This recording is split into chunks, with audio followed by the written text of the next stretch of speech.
Okay, welcome to another video by Johnny. So in this video, I will correct the writing for my students from class IELTS 40.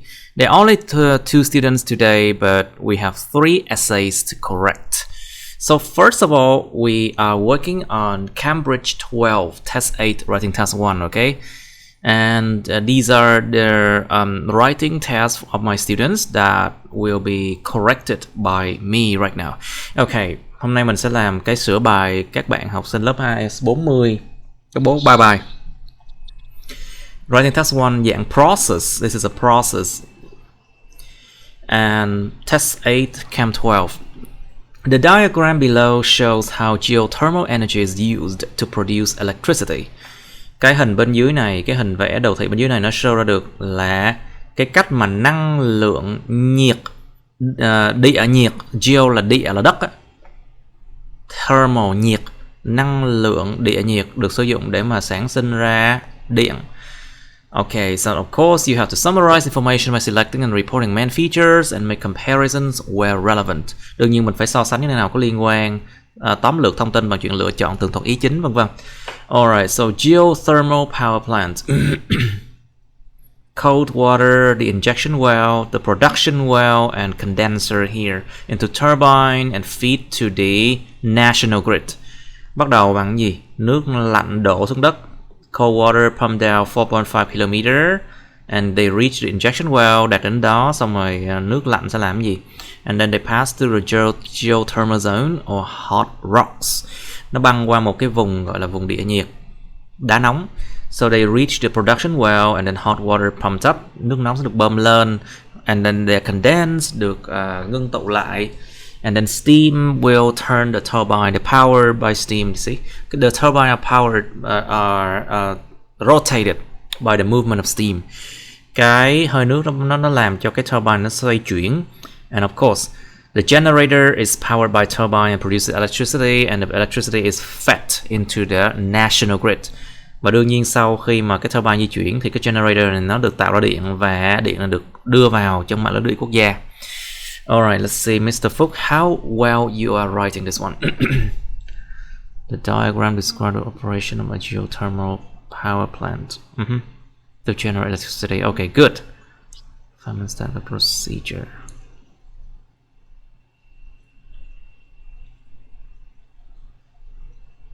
Start pumping with pumping cold water into the ground, and ending with transferring power to user. The production, 5 bước, thực sự 5 bước là đúng. It's actually 5 steps. The production of Earth's internal thermal energy. Năng lượng nhiệt nội năng ha.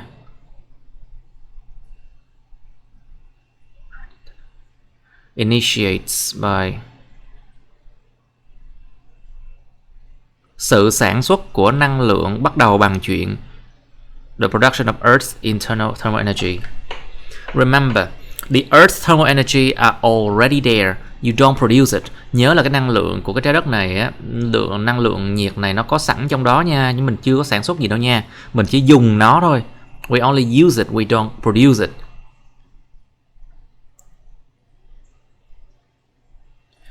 Let's just say, so this one can be a bit misleading, you know.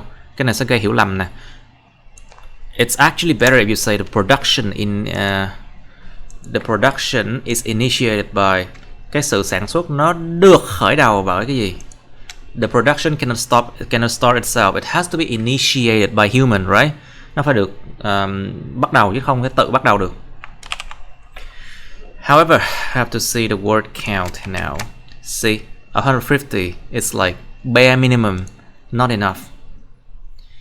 Quá ít nha, it's a bit too little. By pumping cold water down to the geothermal zone. Không viết tắt như vậy nha. In IELTS writing, do not write abbreviation, okay? Just write kilometers.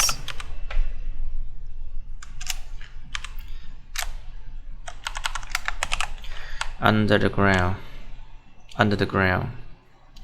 Through an injection well.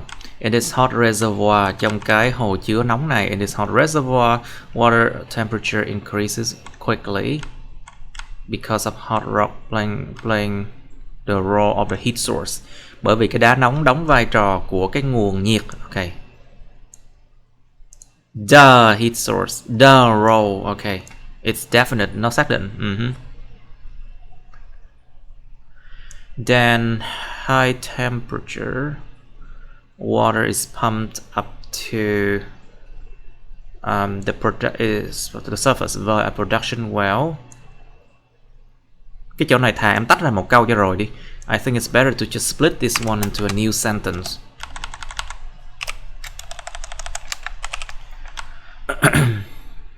Và production well, và cái production well này được xây dựng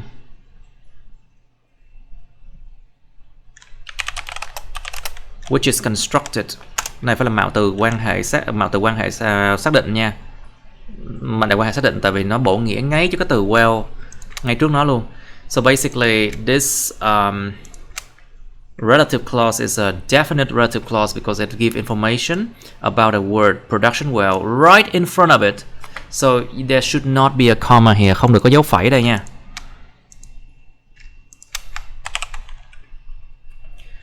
On the opposite side of the first one into, và chỗ này cũng không có phẩy luôn, there's no comma in there. Into a condenser placed on the ground. It's actually above the ground, bên trên mặt đất. On the ground. Okay, you can say on the ground too. Okay. At the fourth step of the process, the steam evaporates from the condenser and rotates a turbine. Và nguyên cái điều này nó mới làm cái gì?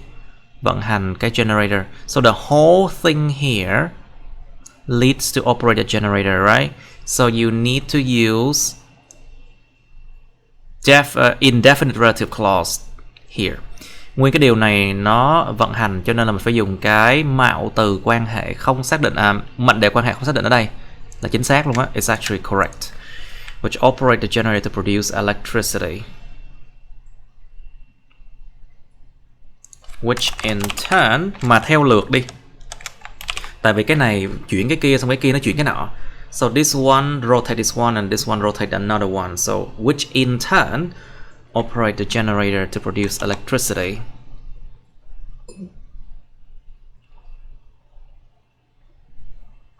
Finally, the resulting power is transmitted into an electricity national grid.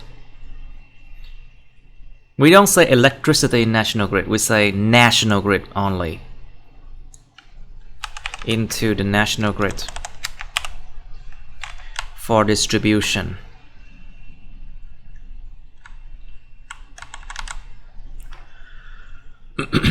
But anyway, let's see now. It's 154. Not bad, not bad. Actually, this one is an easy process, isn't it? Cái bài này thực sự khá là dễ đúng không, Phúc? Is it easy, right, class? Yep. Yeah. It's actually quite easy. After all the writing you have done before, this is actually easy. Okay, now Miss Thuận. Let's see. It's 173 word, 173. Method of creating electric power from geothermal heat of a plant is in the drawing. Generally, this is the electricity in total. As an intermediate liquid, một cái chất lỏng ở giữa trung gian. Nước được coi như một chất lỏng trung gian. As an intermediate fluid liquid moving the heat from the underground to operate turbines.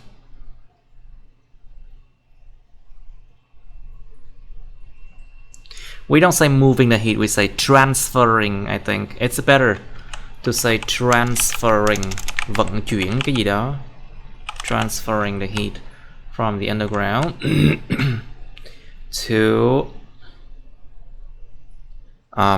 to the surface. Lên bề mặt đi. Lên bề mặt đất á. To the surface to operate turbines. So If you say transferring the heat from the ground, it has to be to where, right? Nếu mình nói là chuyển cái nhiệt từ cái dòng lòng đất phải đến đâu? Đi lên bề mặt đất. And then to operate turbines.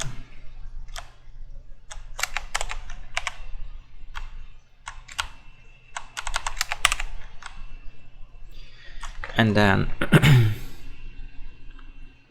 firstly, in step 1, the cold water maintained in the reservoir flows down. Cái nước lạnh được giữ hả? I don't think the word maintain here is correct. Maintain means you are fixed. Many people just, fixing it and maintain the state that it's in. But the right word is stored. Được chứa đúng không? Là được bảo quản. The right word should be stored. The cold water stored in a reservoir. Cái nước lạnh được chứa trong cái hồ chứa, chứ không phải được bảo quản trong cái hồ chứa. Flows down a distance of 4.5 kilometers to reach the injection well in step 2. A geothermal zone containing hot rocks receive the fluid from the injection well and then comes to the production well in step 3.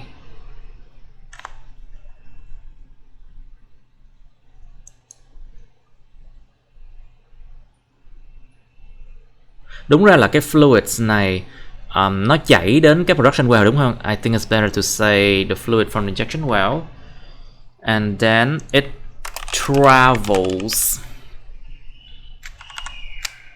I think it travels to the production well. It here stand for the fluid. Cái it này á, nó có nghĩa là cái fluid á. Then it travels to the introduction well in step 3. Upon traveling, khi mà đi lại thì sao? The liquid waits for an upward force. Thì cái chất lỏng này nó chờ một cái lực mà đi lên ha.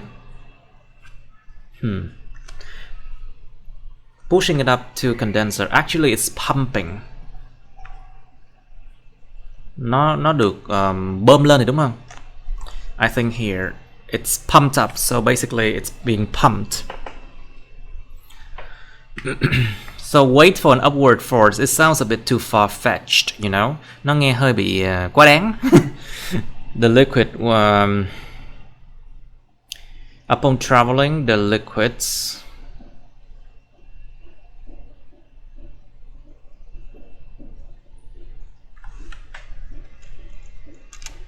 is pumped up. The liquid is pumped up after traveling there. I think I just say afterwards. Sau đó đi. The liquid is pumped up. Let's just make it simple, okay? It's pumped up to a condenser on the surface. Làm cho đơn giản thôi, okay? Chất lỏng được bơm lên một cái condenser trên surface, chứ đừng có nói là nó chờ một cái lực bơm lên, nó kỳ lắm. It sounds weird. You say it waits for an upward force, something like that, Secondly, in step 4, after experience of vaporization process, hot water becomes steam and afterwards passes through the turbine. In essence, về bản chất, the hot vapor is the factor powering this rotating part. Hay đấy. Về bản chất, cái hơi nước nóng là cái nhân tố vận hành cái phần mà xoay này, cái thứ xoay này. It actually sounds great when you say hot vapor is the factor powering this rotating part, Okay. Additionally, there is a generator that works in tandem with. Làm việc mà giống như kiểu mà đồng thời cùng lúc với cái gì đó, theo một cái kiểu mà làm việc đồng thời cùng lúc á. Các bạn nên học cái cách viết như thế này. I think Miss Huan has a lot of good ideas, and good expressions too. Works in tandem with the mentioned part and create electricity.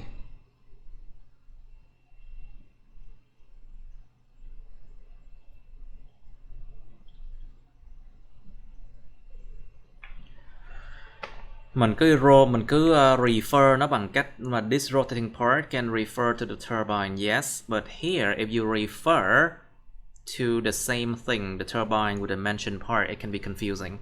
Cái chỗ này nó hơi bị xa cái chữ turbine rồi nha, cho nên mình refer nó lại như thế này nó hơi bị xa xôi, cho nên chỗ này nên dùng chữ turbine thẳng luôn. I think here you should say with the turbine đi.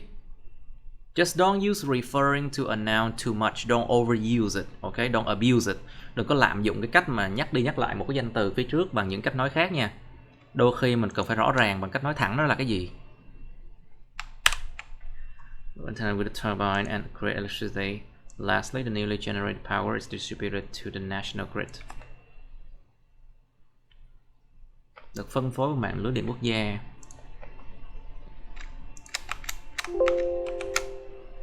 It's 170. Okay, Dương, your turn now. You ready? Maybe. You should be. What's that? Nothing. The man-made process, quá trình nhân tạo ha. Quá trình nhân tạo biểu đạt ra được cái quá trình. What? Quá trình nhân tạo biểu đạt ra được cái tiến trình. What?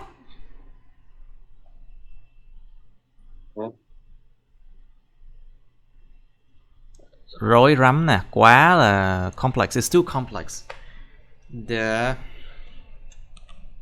Let's just say the drawing, okay? The drawing illustrates the progress là tiến trình nha. Tiến trình, nhưng mà trường hợp trong đây nó phải là process mới đúng nha. The right word here is the process of producing electricity from geothermal energy. This process embraces chào đón ha. Quá trình này chào đón 5 giai đoạn ha.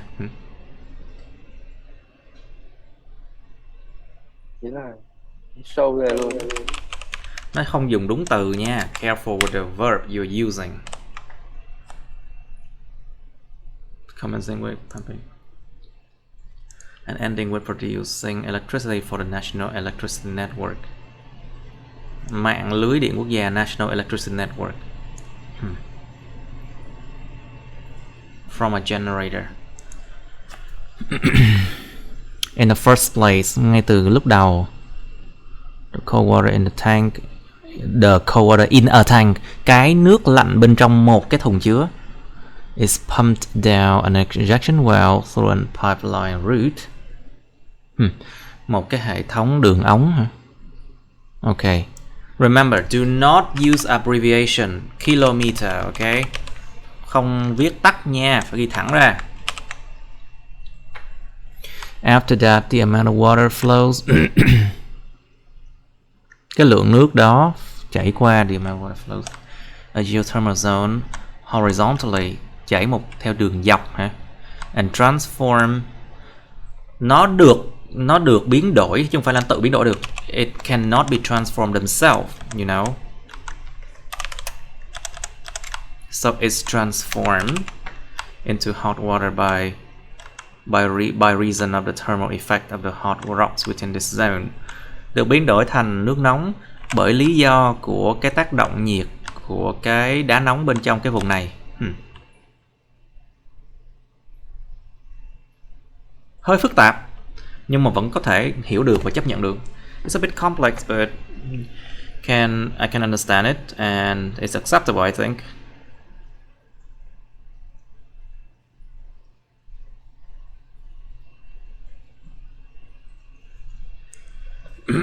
Next, the water with high temperature is pumped up a condenser.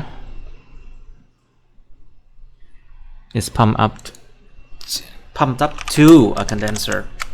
Được bơm lên đến một cái condenser. Is pumped up to a condenser placed on the ground adjacent to a turbine. Cạnh một cái turbine.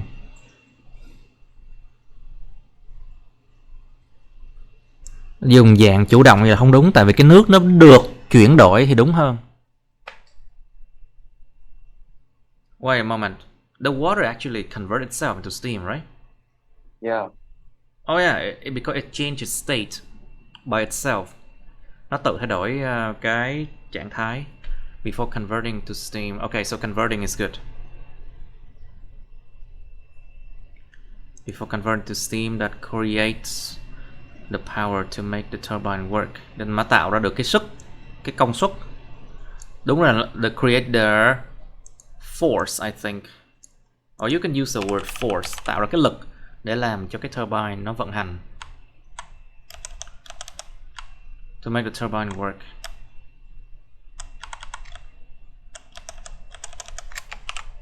The power or the force. Eventually, thanks to the turbine, cuối cùng nhờ vào cái turbine, the water enter the... wait, cái nước nó không có đi vào cái generator nha. The water doesn't enter the generator, be careful. Because the generator is powered by turbine. The water doesn't enter here, okay? Nước nó không có đi vô turbine nha. Nước mà vào generator là nổ tung á. Nhớ điện và nước không hòa nhau không? Không hợp nhau không? Remember, electricity and water does not go well together, you know? Yeah, không phải go well. It might explode. Sorry? Ra chỉ là nó truyền điện ok hơn. Nó là cái turbine nó di chuyển, nó tạo hiện tượng cảm ứng điện từ, em học chưa? Dạ rồi. Đang học rồi. Thì nó tạo hiện tượng cảm ứng điện từ, thì cái turbine nó di chuyển. Thì cái cuộn dây bên trong này nó có 500 cái cuộn dây. Thì làm sao? Cái dòng điện nó chạy vô cái generator này thôi, chứ cái nước nó không có vô đây nha. Yeah. Remember that turbines move by induction, electric induction, hiện tượng cảm ứng điện từ, electric induction. Oh my God. So there's a magnet inside here and there's a coil. Maybe the magnet moves, but it creates an electric current inside the coil. Cái magnet, cái 500 nó di chuyển, nó tạo ra cái dòng điện do hiện tượng cảm ứng điện từ bên trong cái cuộn dây. Inside the coil there's an electric current. And of course, that power the generator. Nó tạo ra điện cho cái generator này. But the water does not enter the generator, okay? Yeah. Thanks to the movement of the turbine. Do cái sự di chuyển của cái turbine mới đúng nha. An electric current, một cái dòng điện được sản sinh bên trong cái generator.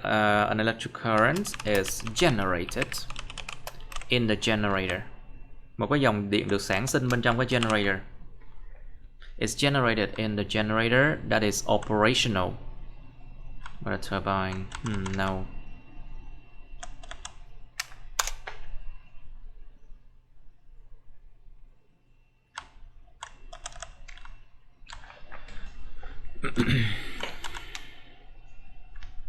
And that electricity, it's fed,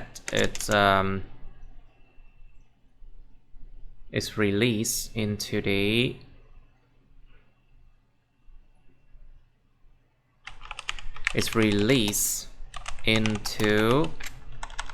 the national electricity network. Và cái điện đó được đưa vào trong mạng lưới điện quốc gia. And that electricity is released into the national electricity network. I think it's better that way.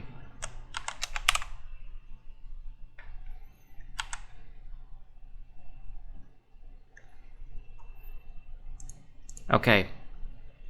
Right, it's not too bad, but there's some misconception here, I think. Có một số sự không hiểu rõ hoặc là một cái sự chế ra ở đây thôi, nhưng mà I think nhìn chung là ok. Normally it's okay, I think. Alright, any question? No. Okay, that's the end of my videos. Please like, share this video with your friends, subscribe to my YouTube channel, and press on the bell button next to the subscribe button so you can get notified about my new uploads, okay? You can also press follow my Facebook, but please don't add me on Facebook as friends, okay? Cảm ơn các bạn đã theo dõi nha. Các bạn hãy nhấn vào like, chia sẻ video này bạn bè các bạn. nhấn vào nút đăng ký kênh YouTube mình và nút cái chuông kế bên cạnh cái đăng ký kênh đó, để mà các bạn có thể được thông báo về những video mới nha. Các bạn cũng có thể nhấn vào nút theo dõi Facebook mình, nhưng nhớ đừng kết bạn Facebook mình nha. Thank you and see you. Bye.